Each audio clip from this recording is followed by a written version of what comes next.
Alhamdulillah wassalatu wassalamu rasulullah asyhadu an la ilaha illallah wahdahu la syarika lah wa asyhadu anna muhammadan abduhu wa rasuluh. Allahumma salli wa sallim wa barik ala nabiyina Muhammadin wa ala alihi wa sahbihi ajmain. Ingat bahwa kita pasti akan mati dan kita pasti kembali kepada Allah. Yang menyuruh kita ingat mati Rasulullah SAW. Sebab kita akan betul-betul menggunakan waktu kita sebaik-baiknya karena kita akan mati. Umpamanya kalau seandainya kita tahu umur kita umpamanya 25 tahun umpamanya. Kemudian kita tahu ajal kita setahun lagi kita akan mati. Umpamanya kita tahu. Apa kita diam, bermain-main atau melakukan amal soleh? Mesti kita melakukan amal soleh. Kalau kita tahu, tapi nggak ada yang tahu. Atau dia umur 50 tahun. Dia tahu bahwa umurnya 51, dia pasti meninggal umpamanya. Kalau dia tahu demikian, mesti nggak akan dia sia-siakan waktu itu. Setiap hari dan setiap menit, setiap jam dia melakukan amal soleh. Karena apa? Dia pasti akan ditanya di kuburnya dan dia pasti akan kembali kepada Allah dan akan dihisab. Makanya Nabi menyuruh kita sallallahu alaihi wasallam untuk banyak ingat mati. Supaya betul-betul kita gunakan waktu kita untuk taat kepada Allah. Kata Nabi sallallahu alaihi wasallam, "Aqtiru dzikra hadhimil ladzat al-maut." Kata Nabi, perbanyaklah ya kalian mengingat pemutus pemotong kelezatan. Pemutus kelezatan atau pemotong kelezatan yaitu kematian. Hadis ini sahih, Hasan Sahih, Ahmad Tirmidzi dan yang lainnya. Jadi disuruh kita banyak ingat mati. Ingat kematian, bahwa kita ini pasti mati. Karena banyak manusia nggak ingat mati. Kalau antum lihat, ya orang-orang nggak ingat mati sudah. Hatta para pejabat nggak ingat mati. Ya para pejabat. Sudah lengser pengen naik lagi dia, betul nggak? Iya, nggak ingat mati dia. Makanya ketamakan manusia kepada jabatan lebih daripada ketamakan dia kepada harta. Riasah kedudukan jabatan itu sumber fitnah, sumber kezaliman kata Syekhul Islam Ibnu Taimiyah dalam Majmu' Fatawanya. Jadi hubur riasah kepemimpinan itu luar biasa, akan membawa dia kepada kezaliman, kebohongan, dosa dan yang lainnya. Makanya kita lihat banyak orang yang nggak ingat mati. Udah umur 50 masih tetap ingin mencalonkan diri jadi pejabat. Akhirnya ujung-ujungnya apa? Ditangkap KPK ujung-ujungnya. Ada ujung-ujungnya di penjara. Kesian orang-orang ini, kesian. Mestinya kan dia berlomba-lomba melakukan amal-amal soleh, ketaatan. Jabatan, dunia nggak ada arti apa-apa di sisi Allah, nggak ada arti apa-apa. Itu semuanya mata'ul gurur. Dunia dan semua isinya lebih jelek daripada bangkai kambing.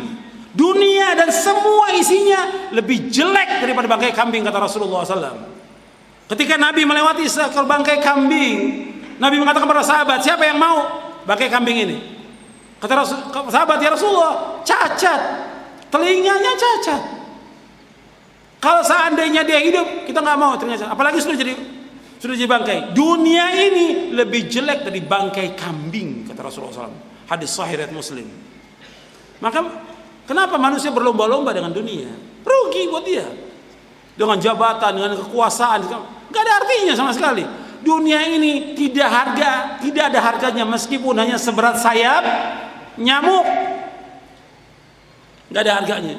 Kata Nabi, "Lau kanatid dunya ta'dilu 'indallahi janaha ba'udatin, ma saqa kafiran minha syarbata ma'in."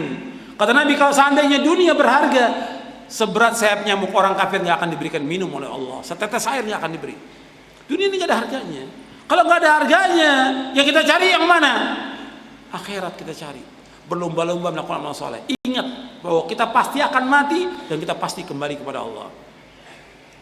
Kemudian ini orang yang cerdas. Orang yang cerdas yang selalu ingat mati, selalu mempersiapkan diri, membuat bekal. Bukan orang yang cerdas itu orang yang pintar seperti sekarang ini, punya kedudukan, punya jabatan, pintar ngomong, pintar sekali. Bukan. Orang yang pintar menurut Rasulullah adalah orang yang selalu ingat mati dan mempersiapkan bekal. Antum baca hadisnya. Halaman 101.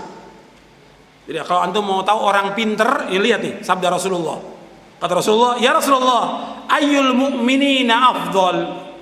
Faqala ahsanuhum khuluqa. Qala fa ayyul mu'minina akhyas?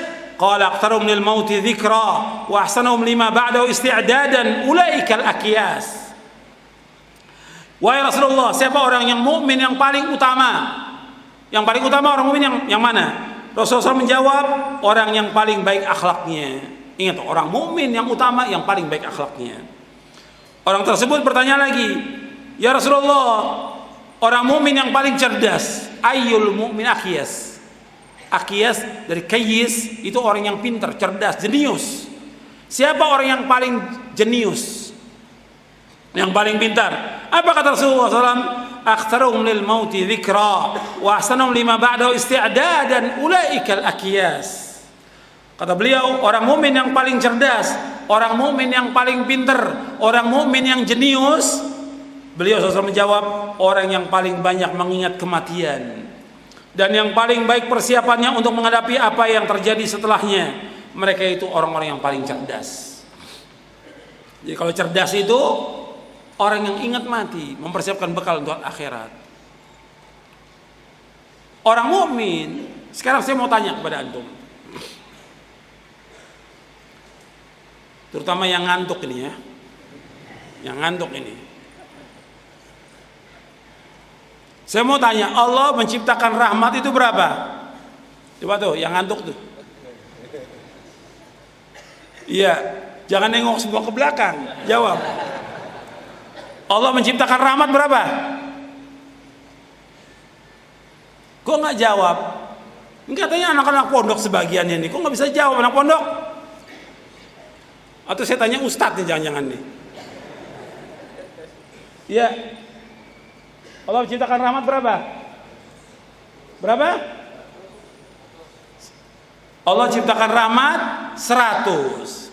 Allah menurunkan rahmat di muka bumi ini berapa? 1. Yang 99 di mana? Di sorga. Yang 99 di sorga. Kalau orang yang beriman dan berakal nyari yang 1 atau yang 99? Ya, kalau orang yang cerdas, akalnya cerdas, pinter, nyari yang mana?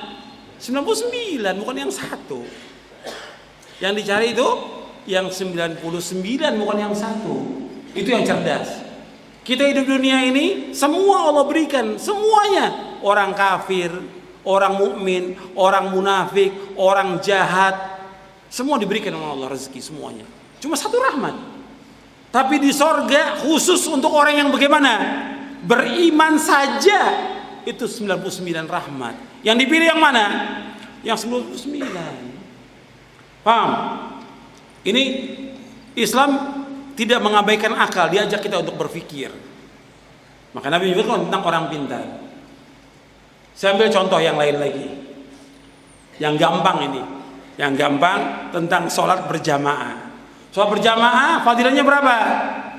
27. Kalau kita sholat di rumah dapat pahalanya berapa? 1. Sekarang ini ada perusahaan mau gaji kita 27 juta satu perusahaan. Kerjaannya sama, yang 1 juta. Kita pilih yang mana? 2 perusahaan sama pekerjaannya. Kerjaannya sama, yang 1 gajinya 27 juta, yang 1 juta. Kita pilih yang mana? 27. Kalau pilih yang 1 berarti